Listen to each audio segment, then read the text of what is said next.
সম্মানিত উপস্থিতি, এই পর্যায়ে বয়ান পেশ করছেন professor doctor Abdullah Jahangir sir.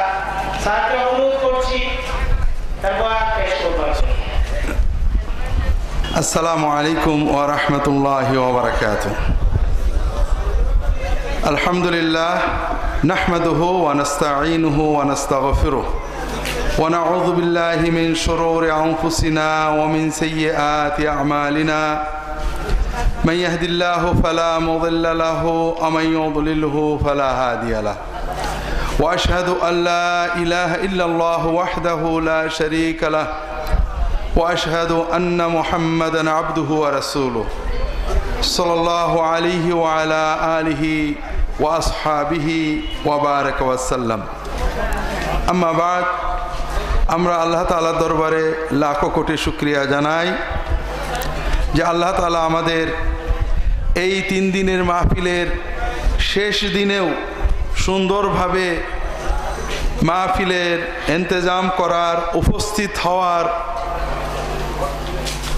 তৌফিক দিয়েছেন। আলহামদুলিল্লাহ। আমরা আল্লাহ তাআলার কাছে দোয়া করি যে আমাদের এই আসা যাওয়া, উপস্থিতি, বলা শোনা আল্লাহ তাআলা দয়া করে কবুল করে নিন, আমিন। এই আসা যাওয়া, বলা শোনা,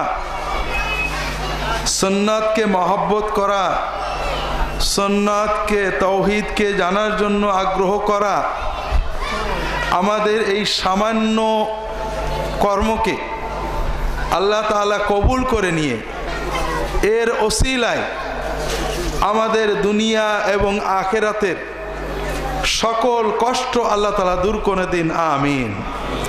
আল্লাহ তাআলা সুন্নতের মহব্বতের ওসিলায় আমাদের সকলের মনের সকল আশা এবং দোয়া কবুল করে নিন, আমিন। আমরা গতকাল ইসলামের মৌলিক 10টা মূল নীতি নির্দেশনা আলোচনা করছিলাম, মনে আছে তো আপনাদের? আলহামদুলিল্লাহ। আমরা প্রথমেই আলোচনা করেছিলাম যে সুন্নাত আমাদের রক্ষা কবচ। যতক্ষণ উম্মত মুহাম্মদ রাসূলুল্লাহ সাল্লাল্লাহু আলাইহি ওয়াসাল্লামের সুন্নত ধরে থাকবে ততক্ষণ তার কোনো হারানোর, পলানোর, ভুল পথে যাওয়ার ভয় নেই। আছে নাকি? রাসূলুল্লাহ সাল্লাল্লাহু আলাইহি ওয়াসাল্লাম যেটা করেছেন আপনি যদি সেটাই করেন, যেটা করেননি না করেন, আপনার কোনো গুনাহ হওয়ার সম্ভাবনা আছে কিনা, ভুল হওয়ার সম্ভাবনা আছে কিনা? আব্দুল্লাহ জাহাঙ্গীর করেছে, আব্দুল সালাম করেছে, ফুরফুরা হুজুর করেছে, অমুক হুজুর করেছে, তমুক হুজুর করেছে, কেউ বলে ঠিক, কেউ বলে ভুল, ঠিক না? মুহাম্মদ রাসূলুল্লাহ সাল্লাল্লাহু আলাইহি ওয়াসাল্লাম করেছেন, কেউ ভুল বলবে নাকি? তাহলে সুন্নাত হলো আমাদের রক্ষা কবচ। তবে সুন্নাতের ক্ষেত্রে আমরা কিছু ভুল করি। গতকাল একটা ভুলের কথা আলোচনা করছিলাম, মনে আছে নাকি? মনে আছে? কি ভুল করি আমরা? গুরুত্বগত ভুল। আমরা সুন্নতের গুরুত্বগত ভুল করি। সেটা হলো রাসূলুল্লাহ সাল্লাল্লাহু আলাইহি ওয়াসাল্লাম যেটাকে যে গুরুত্ব দিয়েছেন সেই গুরুত্ব না দিয়ে আমরা যেটাকে রাসূলুল্লাহ সাল্লাল্লাহু আলাইহি ওয়াসাল্লাম কম গুরুত্ব দিয়েছেন আমরা হয়তো বেশি গুরুত্ব দিই, আর যেটা উনি বেশি গুরুত্ব দিয়েছেন সেটাকে কম গুরুত্ব দিই। এইভাবে সুন্নত পালন করলে কি সুন্নত পালন হলো? না, সুন্নতের নামেই বেদাত হলো। বেদাত মানে কি? রাসূলুল্লাহ সাল্লাল্লাহু আলাইহি ওয়াসাল্লামের খেলাফ কোনো কিছুকে আল্লাহর সন্তুষ্টির মাধ্যম মনে করা। বিদআত হলো রাসূলুল্লাহ সাল্লাল্লাহু আলাইহি ওয়াসাল্লামের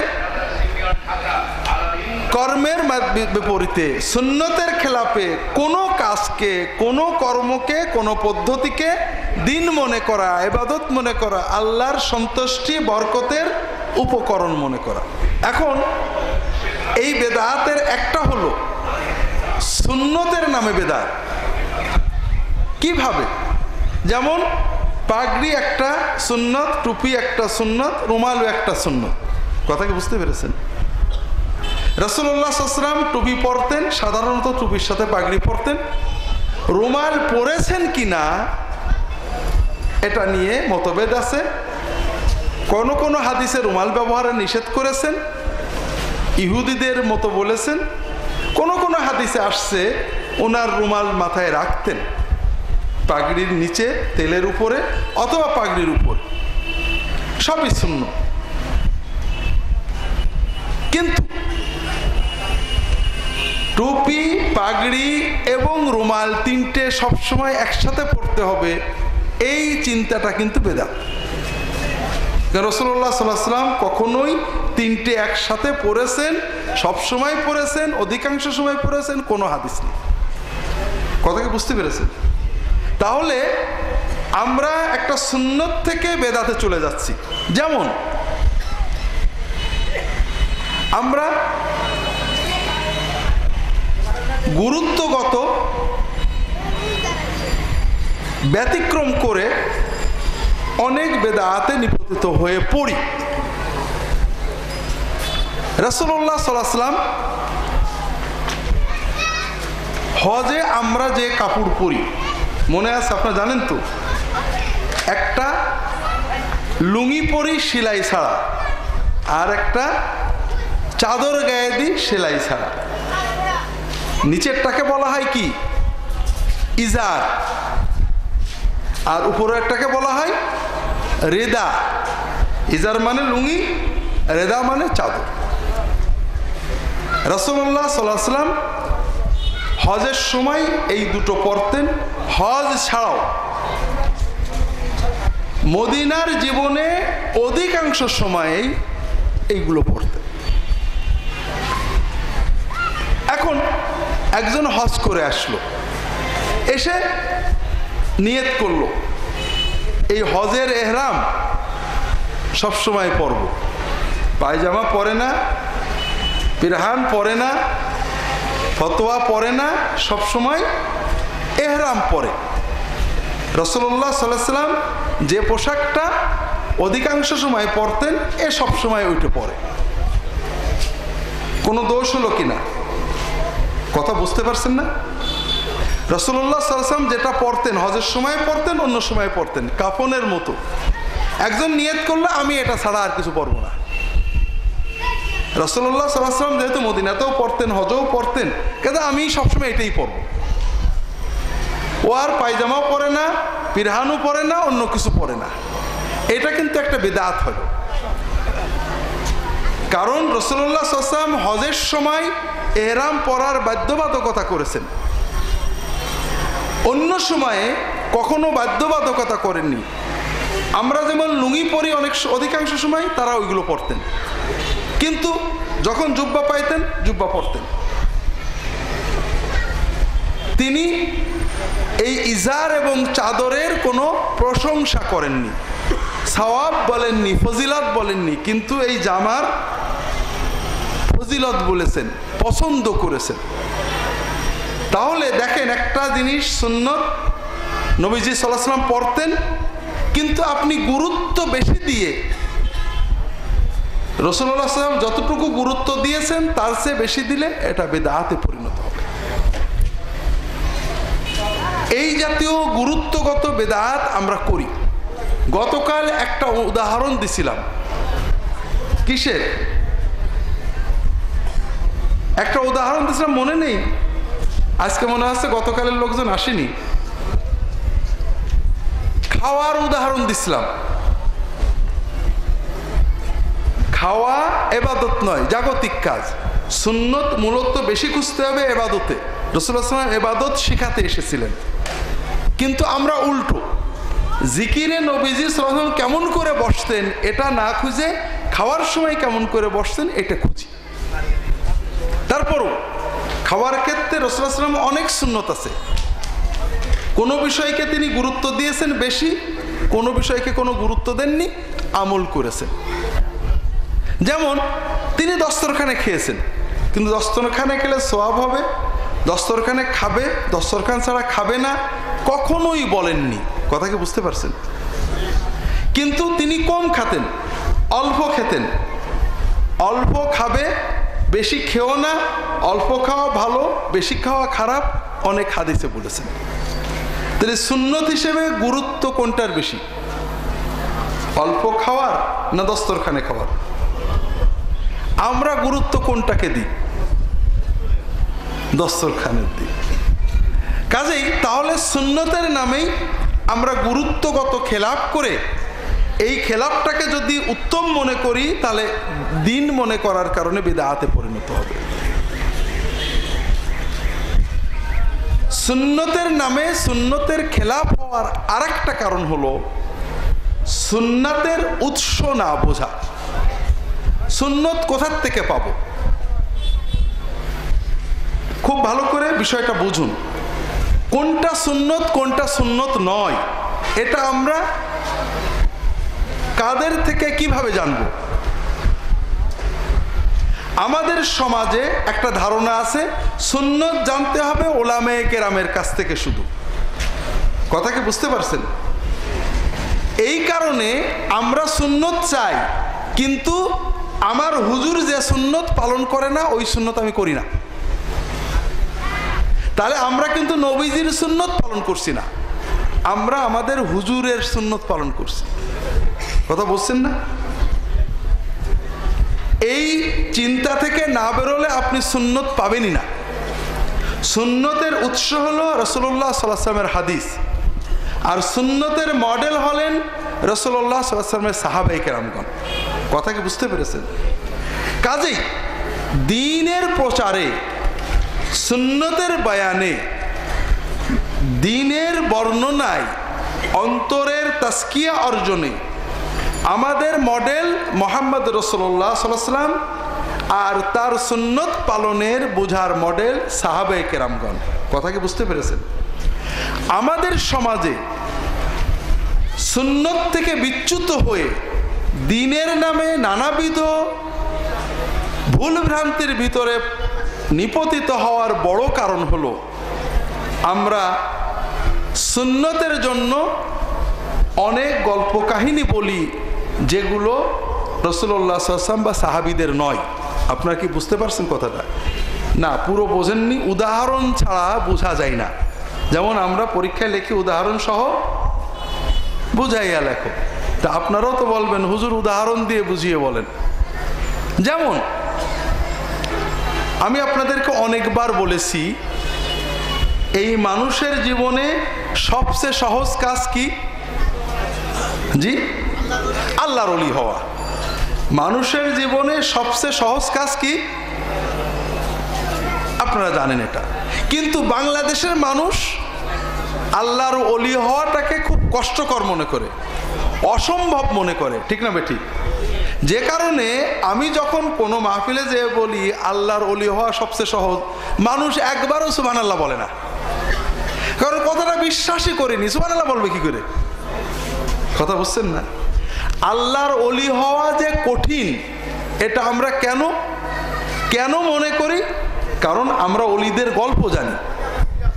কোন ওলি 14 বছর জঙ্গলে গাছের ডালে পা ঝুলিয়েছিলেন, গল্প শোনেননি? শুনেছেন তো? কোন ওলি 40 বছর জঙ্গলে একটানা সারা রাত তাহাজ্জুদ পড়তেন, সারাদিন রোজা রাখতেন। কোন ওলি রাজত্ব ছেড়ে জঙ্গলে চলে গেছেন। তাহলে বোঝা গেল আল্লাহর ওলি হওয়া কঠিন কাজ। আল্লাহর ওলি হওয়ার জন্য আমরা মডেল হিসেবে পেশ করি ইব্রাহিম ইবনে আদহামের গল্প। মনে আছে আপনাদের? ইব্রাহিম ইবনে আদহাম রাজা ছিলেন নাকি? গল্পগুলো মিথ্যা। রাজা ছিলেন, তিনি রাজত্ব করার পাশাপাশি আল্লাহর ওলি হওয়ার জন্য কোশিশ করতেন, মেহনত করতেন, ইবাদত করতেন। একদিন রাতে তিনি ঘরে শুয়ে আছেন, রাজপ্রাসাদের ছাদের উপরে খটখট খটখট আওয়াজ হচ্ছে। ইব্রাহিম জিজ্ঞাসা করলেন, ছাদের উপরে কে? উপর থেকে নাকি উত্তর আসলো, আমি খিজির। তো হুজুর আপনি ওখানে কি করেন? উনি নাকি উত্তর দিলেন, আমি আমার উট খুঁজে বেড়াচ্ছি। তো হুজুর আপনি কি পাগল হয়েছেন? এই দোতলা বিল্ডিং এর ছাদের উপরে উট পাওয়া যায় নাকি? তা খিজির নাকি বলছেন আউযুবিল্লাহ যে ইব্রাহিম পাগল তো তুমি, এই রাজপ্রাসাদে শুয়ে কি আল্লাহ পাওয়া যায় নাকি? তখন ইব্রাহিম ইবনে আদহাম রাজপ্রাসাদ ছেড়ে, রাজত্ব ছেলের হাতে ছেড়ে দিয়ে জঙ্গলে চলে গেলেন। জঙ্গলে যে আল্লাহর ইবাদত করতে করতে আল্লাহর ওলি হয়ে গেলেন। তাহলে প্রথমে বোঝা গেল রাজপ্রাসাদের থেকে, গাড়ি বাড়িতে থেকে আল্লাহর ওলি হওয়া যাবে না। এটা তো বোঝা গেল এই গল্প থেকে। তাহলে ওলি হওয়া সহজ না কঠিন? কঠিন। কিন্তু এটা কি ইসলামের কথা?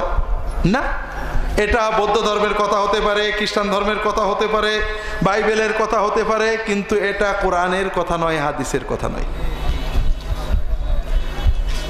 আল্লাহ যাকে যেটুকু দিয়েছেন, যাকে রাজত্ব দিয়েছেন, সে বরং রাজত্ব পালন করে তাড়াতাড়ি আল্লাহর ওলি হয়। আপনাদের বলেছি 3 বা 4 গ্রুপের জন্য আল্লাহর ওলি হওয়া বেশি সহজ। মনে আছে? কে কে বলতে পারবে? আল্লাহর ওলি হওয়া সবার জন্য সহজ, কিন্তু 3টে বা বলা চলে 4টে গ্রুপের জন্য আল্লাহর ওলি হওয়া বেশি সহজ। এদের এক গ্রুপ হলো যারা দায়িত্বশীল, রাষ্ট্রে, প্রশাসনে, শাসনে ক্ষমতাসীন যারা, তাদের জন্য ওলি হওয়া সহজ। কেন? কারণ আমি ঘুষ খাই অথবা ঘুষ খাই না, এটার ভিতরে কোনো ক্রেডিট নেই, কেন আমাকে কেউ ঘুষ দেয় না। কথা বোঝেন না? কিন্তু ডিসি সাহেব ঘুষ খায় না, জজ সাহেব ঘুষ খায় না, এসপি সাহেব ঘুষ খায় না, এটার ভিতরে অনেক ক্রেডিট আছে, আছে না? আপনি কি হেরার আলোয় আলোকিত হতে চান? আপনি কি সুন্নার আলোকে জীবন গড়তে চান? প্রফেসর ডক্টর খন্দকার আব্দুল্লাহ জাহাঙ্গীর রচিত কোরআন সুন্না ভিত্তিক জীবন ঘনিষ্ঠ বইগুলো পড়ুন, সুন্দর জীবন গড়ুন। ইসলামী আকিদা, হাদিসের নামে জালিয়াতি, ইহয়াউস সুনান, রাহে বেলায়েত সহ আরো অনেক বই। কোরআন সুন্নার সাথে থাকুন, জীবন বদলে যাবে। যোগাযোগ আর সুন্না ট্রাস্ট 01715400640। তাদেরকে লোকে ঘুষ দিতে যায়। একজন ডিসি, একজন এসপি, একজন সরকারি কর্মকর্তা, মন্ত্রী যদি আল্লাহর দিনের ন্যূনতম ফরজগুলো পালন করেন আর মানুষদের ভিতরে ইনসাফ করেন, অর্থাৎ প্রত্যেককে তার হক বুঝে দেন। একজন মাজলুম, গ্রামের লোকে লাঠি মেরে মাথা ফাটাইতেছে, জমি কেড়ে নেছে, আমি কি উদ্ধার করতে পারবো? এই মাজলুমকে কে সাহায্য করতে পারবে? হ্যাঁ, যদি একজন রাজা, বাদশাহ, শাসক, প্রশাসক, কর্মকর্তা ন্যূনতম দিনের ইবাদতটুকু, ফরজটুকু পালনের পাশাপাশি শুধু একটা কাজ করেন, একটা, দ্বিতীয় লাগবে না, তিনি তার দায়িত্ব ইনসাফের সাথে পালন করবেন, প্রত্যেককে তার যেটুকু পাওনা বুঝে দেবেন, ওই ব্যক্তি সবচেয়ে বড় আল্লাহর ওলি হয়ে যাবে। অনেক হাদিস আছে, আমি বলতে পারবো না। তাহলে রাজা বাদশাহ হয়ে আল্লাহর ওলি হওয়া সহজ না জঙ্গলে যে হওয়া সহজ? হ্যাঁ, রাজা বাদশাহ ওলি হয়ে লক্ষ কোটি মানুষের মুখে হাসি ফোটাতে পারে, আর জঙ্গলের ওলি নিজের গান গাওয়া ছাড়া আর কিছুই গাইতে পারে না। কথা বোঝেন না? ইসলাম কি জঙ্গলের ওলি হওয়া শিখাইছে না রাজত্ব করে ওলি হওয়া শিখাইছে? তাহলে এই গল্প আমাদেরকে ইসলাম সম্পর্কে ভুল ধারণা দিল, আমরা আল্লাহর দিনকে ভুল বুঝলাম। এরপরে আরো গল্প শোনেন, তবে ভুলে যাব বলি। কয় ক্যাটাগরি বলছিলাম ওলি হওয়া বেশি সহজ? একটা গেল। 2 নম্বর হলো যুবক। যুবকদের জন্য আল্লাহর ওলি হওয়া সহজ। কারণ ওই কারণ একটাই, যেখানে প্রশ্ন কঠিন হয় খাতা সেখানে সহজ করে দেখতে হয়, একটু নাম্বারটা ছেড়ে দিতে হয়। আর যখন প্রশ্ন সহজ হয়ে যায় সেখানে একটু ধরে 8 নাম্বার দেয়। যারা শাসক তাদের জন্য একটু কঠিন, কারণ লোভ সামলানো একটু কষ্টকর, এইটুক সামলালেই তারা আল্লাহর ওলি। যুবকদের জন্যও তাই। যুবকদের জন্য দিনের পথে থাকা একটু কঠিন। যেটা বলছিলাম ভাইরা, আমরা বৃদ্ধ হয়েছি, আমাদের ভিতরে অস্থিরতা কমে গেছে। এখন ওই ন্যাংটো ছবিগুলো দেখলে আমাদের আর অত মজা লাগে না। কিন্তু যুবক, কিশোর, যুবতী, কিশোরী, তার রক্তে অস্থিরতা, মনে অস্থিরতা, আল্লাহ তার ভিতরে অস্থিরতা দিয়েছেন তার বড় হওয়ার জন্য। তার বন্ধু বান্ধব খারাপ দিকে ডাকে। এর ভিতর দিয়ে যে যুবক, যে যুবতী ন্যূনতম আল্লাহর ফরজগুলো মেনে চলতে পারবে, ও আমার মতো বুড়ো তাহাজ্জুদ গুজারের চেয়ে অনেক বড় আল্লাহর ওলি। 3 নম্বর হলো, আল্লাহর ওলি হওয়ার ক্ষেত্রে কিছুটা সুবিধা বেশি পান মেয়েরা, মহিলারা, নারীরা। কথা বুঝতে পারেন কেন? কারণ নারীদের উপরে দায়িত্ব আল্লাহ কিছু বেশি দিয়েছেন। গতকাল আল্লাহর হুকুমগুলো আলোচনা করছিলাম। আল্লাহ মা বাবার সাথে ভালো আচরণ করতে বলেছেন, ঠিক না? বলে শুধু মা বাবা একসাথে বলেছে। বিশ্বাস করেন কোরআনে কোথাও বাবার কথা আলাদা বলিনি, কোরআনে কোথাও বাবার কথা আলাদা বলিনি। ওয়াবিল ওয়ালিদাইনি ইহসান, ফালিল ওয়ালিদাইনি, ফালিল ওয়ালিদাইনি, ফাল ওয়ালিদিল, মানে আল্লাহ বাপ একা বলিনি কোথাও। প্রথমে বাপ মা, পিতা মাতা, প্যারেন্টস। এরপরে আল্লাহ কার কথা বললেন? মার কথা লম্বা করে বললেন। কারণ মা এমন একটা কষ্টকর দায়িত্ব পালন করে, যে দায়িত্ব পালন করে নামাজ পড়া যায় না, রোজা রাখা যায় না, তাহাজ্জুদ পড়া যায় না, বিচার আচার করা যায় না, অনেক কাজের কষ্ট, ঠিক না বেঠিক ভাইরা? যে কারণে মায়েদেরকে, নারীদেরকে আল্লাহ তাআলা ওলি হওয়ার স্পেশাল কিছু সুযোগ দিয়েছেন। 1 নম্বর হলো তাদের ফরজ কম, ইবাদতের দায়িত্ব কম। 2 নম্বর হলো তারা অল্প কিছু কাজ ঠিক করে করলেই আল্লাহর জান্নাত পেয়ে যাবেন। যেটা একটা হাদিস আপনাদের আগে বলেছি, আল্লাহ রাসূল সাল্লাল্লাহু আলাইহি ওয়াসাল্লাম বলছেন, আইয়ুমা ইমরাতিন সাল্লাত খামসাহা ওয়া সামাত শাহরাহা ওয়া আতাআত বালাহা ওয়া হাফিজাত ফারজাহা দাখালাত মিন আইয়ি আবওয়াবিল জান্নাতি শাআত। যদি কোনো নারী ইমানদারি সহ 4টে কাজ করে, 5 ওয়াক্ত ফরজ নামাজটা ঠিক করে পড়ে, রমজান মাসে রোজাটা ঠিক করে রাখে, স্বামীর আনুগত্য করে সংসার করে, আর পর্দা পুশিদা ইজ্জত আবরু হেফাজত করে, আল্লাহ এই মাত্র 4টে কাজের বিনিময়ে অনেক বেশি কাজ নয়, তাহাজ্জুদের কথা বলেননি, নফল রোজার কথা বলেননি, কি বলে আপনার শবে বরাতের ইবাদতের কথা বলেননি, শবে কদরের ইবাদতের কথা বলেননি, শাওয়ালের রোজা রাখার কথা বলেননি। 4টে কাজ যদি কোনো মহিলা ঠিক করে করতে পারেন, আল্লাহ তার জন্য জান্নাতের সবগুলো দরজা খুলে দেবেন। তবে মেয়েদের একটা সমস্যা আছে, যেহেতু আজকে আর ওই প্রসঙ্গ আসবে না, সেটা হলো মেয়েদের আল্লাহ তাআলা তবিয়ত দিয়েছেন একটু জেদ রাগ বেশি। এটা দরকার। কি জন্য? আপনি দেখবেন একজন মহিলা ঘুম ভাঙতে চায় না, কিন্তু বাচ্চা ছোট অসুখ হয়েছে, 1 রাত 2 রাত 7 রাত ঘুমাবে না, কোনো ক্লান্তি নেই। কথা বোঝেন? বাপ ঘুমিয়ে গেছে কিন্তু মা কিন্তু ঘুমায় না। যে মা হওয়ার আগে ধাক্কা দিলে উঠতো না, সেই মা হওয়ার পরে ছেলে পেলের অসুখ হলে রাতে 1 ফুট ঘুমায় না, এরকম দেখেন? হ্যাঁ, এটা হলো ইমোশন, আবেগ। আর ইমোশনের কারণে রাগ, জেদ এগুলো বেশি হয়। এটাকে যদি নিয়ন্ত্রণ না করতে পারে তাহলে কিছু সমস্যা আছে।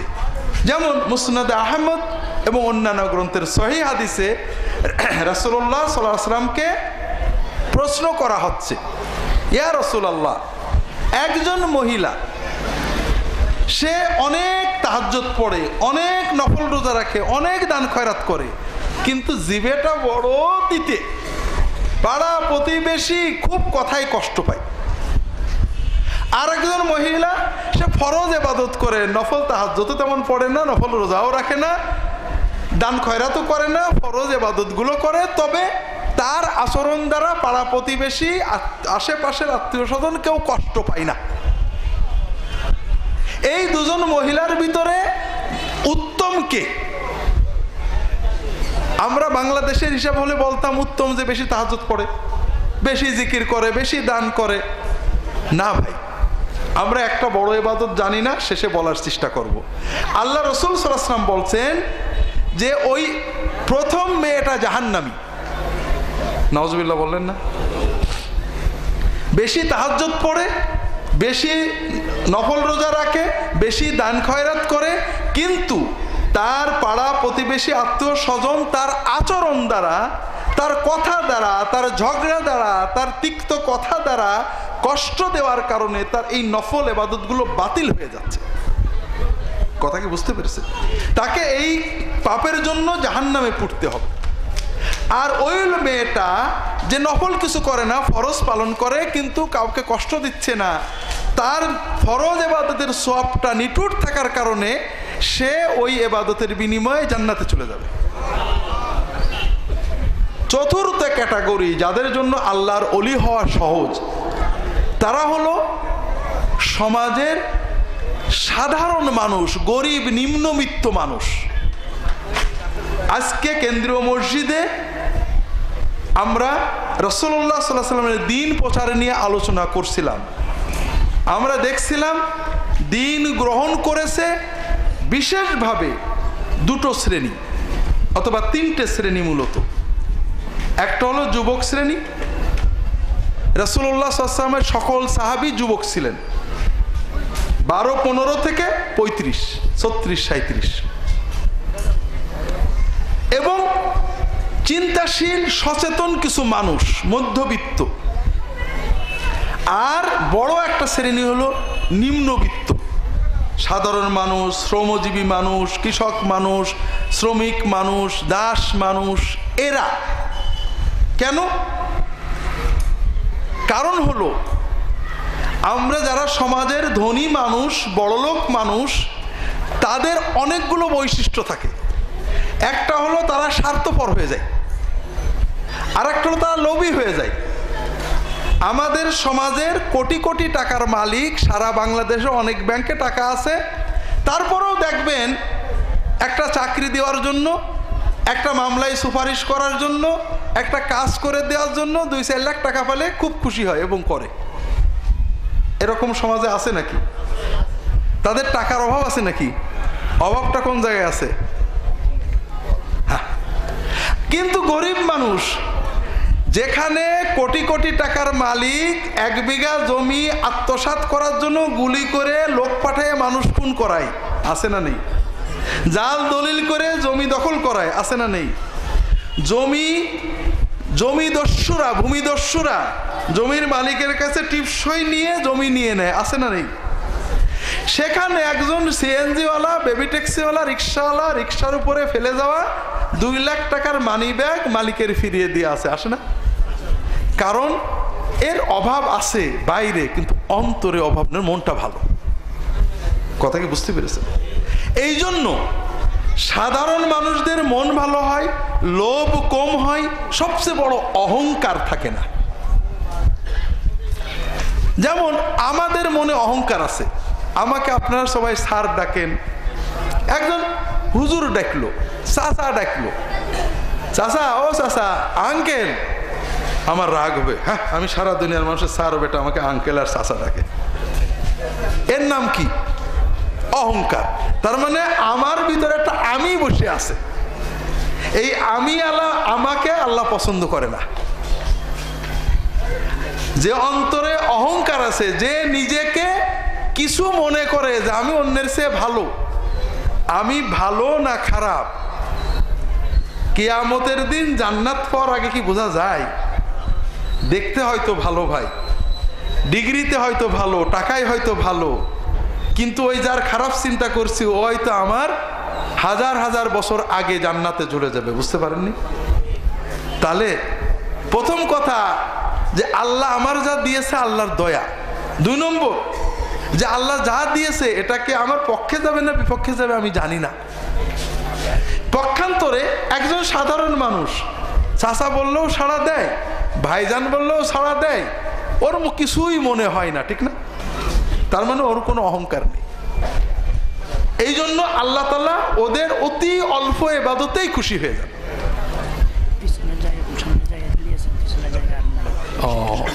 পাটিয়ান নেই, একটু আপনারা যদি কষ্ট করে, আজকে শেষ দিন অনেক ভাই এসেছেন, পিছনে জায়গা নেই, একটু কষ্ট করে আগে আগে বসলে, হ্যাঁ একটু কষ্ট করে, আবহাওয়া তো আলহামদুলিল্লাহ ভালো, জি আপনারা একটু কষ্ট করে আগে আগে বসেন। যেটা বলছিলাম ভাইরা, এই চতুর্থ ক্যাটাগরি বলেই আমরা সুন্নতের ভুলভ্রান্তি আলোচনা করে মূল ওসিয়তগুলো শেষ করব ইনশাআল্লাহ তাআলা। তাহলে আল্লাহ রাসূল সাল্লাল্লাহু আলাইহি ওয়াসাল্লাম কি বলছেন? রুব্বা আশআথা আকবারা যী তিমরাইনি লা ইউবাহু বিহি লাউ আকসামা আলাল্লাহি লা আবাররা। সমাজে অনেক মানুষ আছে, কাপড় চোপড়গুলো অতি সাধারণ, ছিঁড়া ছুটো,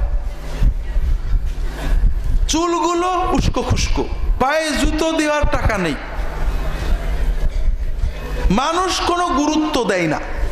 মসজিদে গেলে বলে না যে ভাই আগের কাতারে যান, মাহফিলে গেলে বলে না ভাই সামনে যেয়ে বসেন, থাকলেও কেউ গুরুত্ব দেয় না, না থাকলেও কেউ খোঁজে না।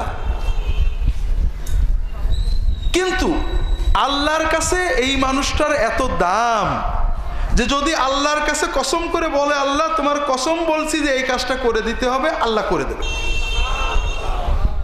কাজেই ভাইরা, আমরা তো প্রতারণার ভিতরে আছি। আল্লাহর অলি খুঁজতে, আল্লাহর অলি খুঁজতে আমরা দুনিয়ার ভণ্ড প্রতারকদের ভিতরে চলে যাই।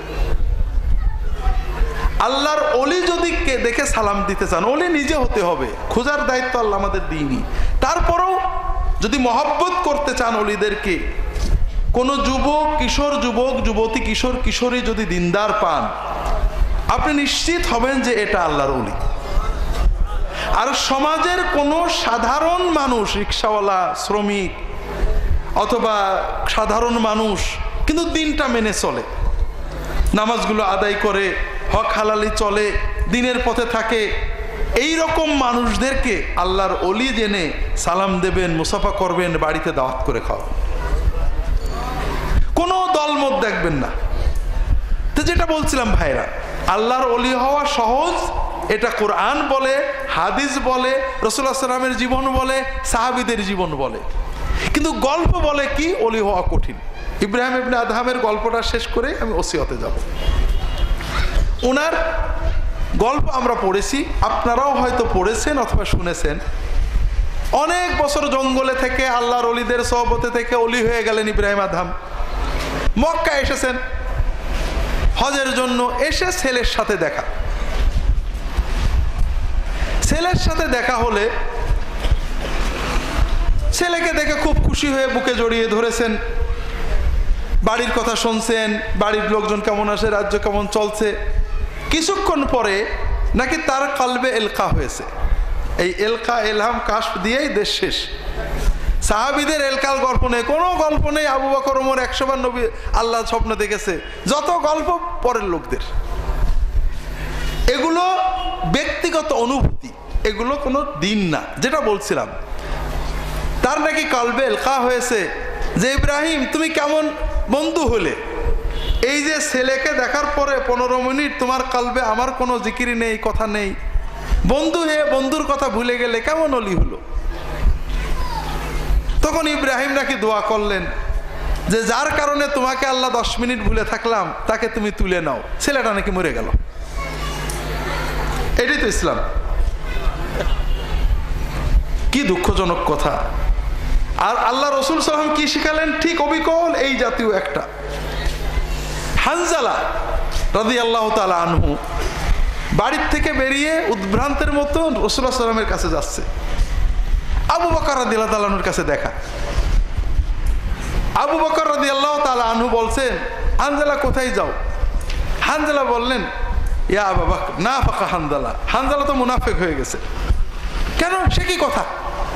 বলে দেখে আমরা যখন নবীজির কাছে থাকি, তার কথা শুনি, আল্লাহর এমন ইয়াকিন হয় যেন জান্নাত জাহান্নাম দেখছি, আল্লাহর জিকির অন্তর ভরে যায়, ইয়াকিন পরিপূর্ণ হয়ে যায়। কিন্তু বাড়ি এসে যখন বউয়ের সাথে আড্ডা দিই, সংসারের কাজ করি, কাজের লোকজন চালাই, সেই অবস্থা আর কলবের থাকে না, দুনিয়াদারি চিন্তায় ভরে যায়। তাহলে তো বোঝা গেল মুনাফিক হয়ে গেছি। আবু বকর বললেন, আমারও তো একই অবস্থা ভাই, আমিও তো নবীজি সাল্লাল্লাহু আলাইহি ওয়াসাল্লামের কাছে থাকলে অন্তরে ইয়াকিন পূর্ণ থাকে, মনে হয় জান্নাত জাহান্নাম চোখে দেখছি। বাড়ি এসে সংসার ধর্ম ব্যবসা বাণিজ্য করলে তো ওই হালত থাকে না। তো চলো যাই আমরা শুনে আসি। রাসূলুল্লাহ সাল্লাল্লাহু আলাইহি ওয়াসাল্লামের কাছে যে হানজালা বলছেন, ইয়া রাসূলুল্লাহ নাফাকা হানজালা, হানজালা মুনাফিক হয়ে গেছে। কেন? তো এই ব্যাপার। তখন রাসূলুল্লাহ সাল্লাল্লাহু আলাইহি ওয়াসাল্লাম বললেন, দেখেন ইসলামের দিক নির্দেশনা দেখেন, যে হানজালা, কোনো মানুষ যদি ওরকম 24 ঘন্টা আমার কাছে থেকে যে হালতে তোমরা থাকো ওই হালতে থাকতো, তাহলে আল্লাহর ফেরেশতারা এসে তোমাদের সাথে মুসাফা করতো। তবে এটা তো ইসলাম শেখায় না। ওয়ালাকিন ইয়া হানজালা সাআতুন ওয়া সাআ, শোনো হানজালা, সব সময় এরকম থাকতে হবে না, কিছু সময় অন্তর এরকম হবে, কিছু সময় অন্তর দুনিয়া নিয়ে থাকবে। দুনিয়া নিয়ে থাকলে পুরো আল্লাহ ভুলবা না, আর আল্লাহর বিষয়ে থাকলেও দুনিয়া ছেড়ে দেওয়া যাবে না। কথাটা কি বুঝতে পেরেছেন? এইটা হলো ইসলাম। আল্লাহ রসুল সাল্লাল্লাহু আলাইহি ওয়াসাল্লাম এই ইসলাম শিখিয়েছেন। বাচ্চাদের নিয়ে আড্ডা দিয়েছেন, গল্প করেছেন, খেলাধুলো করেছেন, ছেলে পেলে খেলাধুলো করতে বলেছেন, সব করেছেন তারা। কিন্তু আমরা এই সকল গল্পের কারণে দিনটাকে কঠিন বানিয়ে ফেলেছি, সুন্নত ভুলে গেছি। সুন্নতের কথা বললে অমুক হুজুর কোন টুপি পড়তেন, গোল টুপি পরেছেন অমুক হুজুর, কাজে গোল পড়তে হবে। আরে মিয়া, হুজুর কি মডেল নাকি? মডেল মোহাম্মদ রাসূলুল্লাহ সাল্লাল্লাহু আলাইহি ওয়াসাল্লাম। হ্যাঁ, উনি আল্লাহর বুজুর্গ মানুষ, তাকে মহব্বত করতে হবে। অমুক হুজুর স্বপ্নে দেখেছে গোল টুপি, অমুক হুজুর স্বপ্নে দেখেছে পাঁচকলি টুপি, অমুক হুজুর অমুক পাগড়ি স্বপ্নে দেখেছে, অমুক হুজুর ওই জামা পরেছে। এই চিন্তা অন্তর থেকে বাদ না দেওয়া পর্যন্ত আপনি সুন্নতের কাছে যেতে পারবেন না। আপনাকে বুঝতে হবে সকল হুজুর শ্রদ্ধার পাত্র, ভালোবাসার পাত্র। মডেলকে মুহাম্মদ রাসূলুল্লাহ সাল্লাল্লাহু আলাইহি ওয়াসাল্লাম, আর তার অনুসরণের মডেল কারা? সাহাবায়ে কেরাম।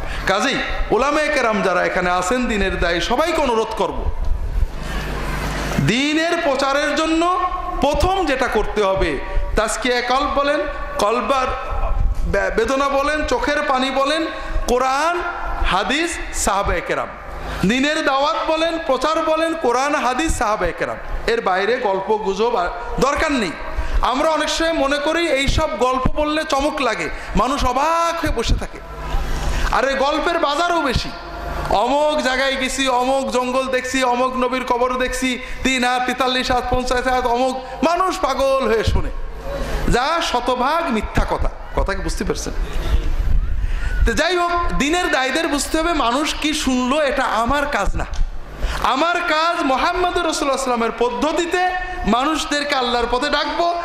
একজন ভালো হোক আর না হোক, আর 100 কোটি হোক, সেটা আল্লাহ বুঝবে। আল্লাহ আমাদের এই জিম্মা দেননি সংখ্যা গুণে আল্লাহ আমাদেরকে জান্নাত দেবে না।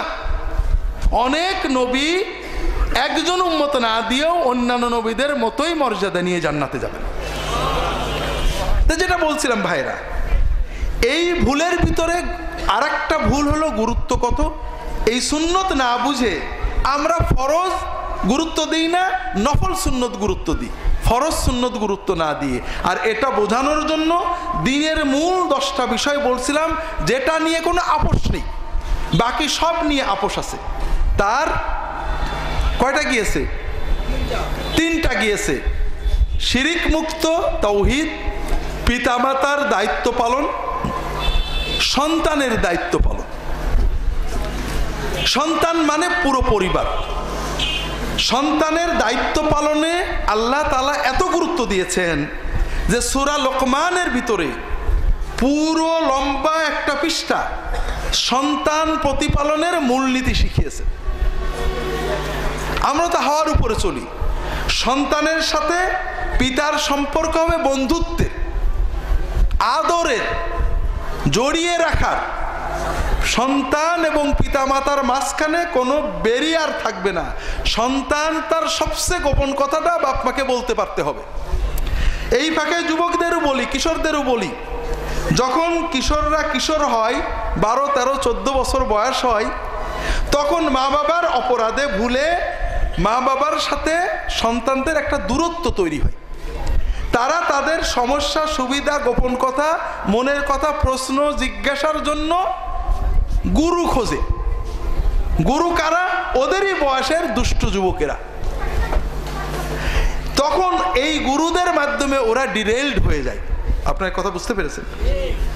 অনেক সময় একটা ছেলে অন্যায় করে, সিনেমা দেখে ফেলেছে, হিরোইন খেয়ে ফেলেছে, অন্যায় একটা করে ফেলেছে, বাবা মাকে বললে রাগ করবে, বলে না, আর বন্ধুরা ওকে ব্ল্যাকমেইল করে। কি করে? ব্ল্যাকমেইল বোঝেন না? তুই যদি এটা না করিস বলে দেবে কিন্তু তোর বাপের কাছে।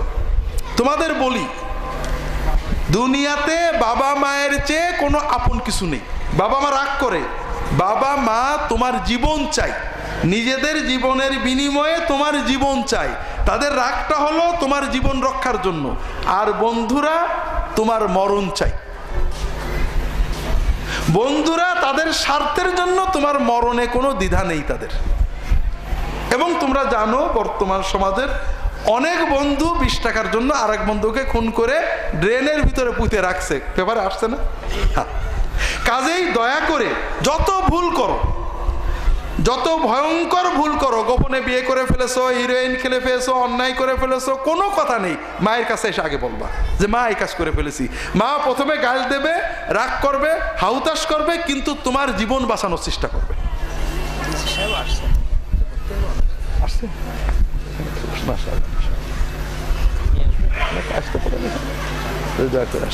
মাশাআল্লাহ, আমাদের মাননীয় জেলা প্রশাসক সাহেব আসছেন।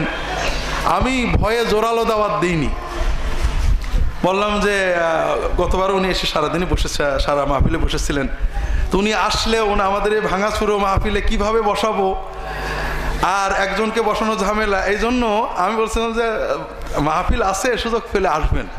মাশাআল্লাহ, এই দাও, এটা এই দাও, হ্যাঁ এই দাও। কিন্তু আমি তো আসছি, যে আমি তো ওই যে তাদের লেবাসে আসি না, কোনো অসুবিধা নেই। আল্লাহ কবুল করুন। আমার বাসা যাওয়ার সুযোগ পাই নাই। আল্লাহ কবুল করে, আল্লাহ কবুল করে। বসেন, জি বসেন, বসেন, বসেন। এটা সুন্নতেরই অংশ। অর্থাৎ যারা রাষ্ট্রীয় সামাজিক দায়িত্বে থাকেন তাদেরকে সম্মান করা, এটা সুন্নতের অংশ। এটা আল্লাহর রহমতে আলহামদুলিল্লাহ অন্তত আমাদের আসুন্নাহ ট্রাস্টের পক্ষ থেকে কোনো মানে চাটুকারিতা মনে করার ব্যাপার নেই।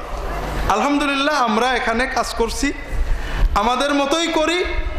কেউ ভালোবাসলে আলহামদুলিল্লাহ, কেউ না বাসলে আমরা তাকে যে জোর করে কিছু বলে ভালোবাসানোর চেষ্টা করি না। অনেক মানুষকে ভালোবাসি, যখন কোনো প্রশাসক, শাসক, রাজনৈতিক নেতাকে দেখি মহব্বত করে আসে, দোয়া চাই। যখন দেখি মানুষটা ইনসাফের চেষ্টা করে, মানুষের পাশে দাঁড়ায়, তখন তার প্রতি ভালোবাসা লাগে।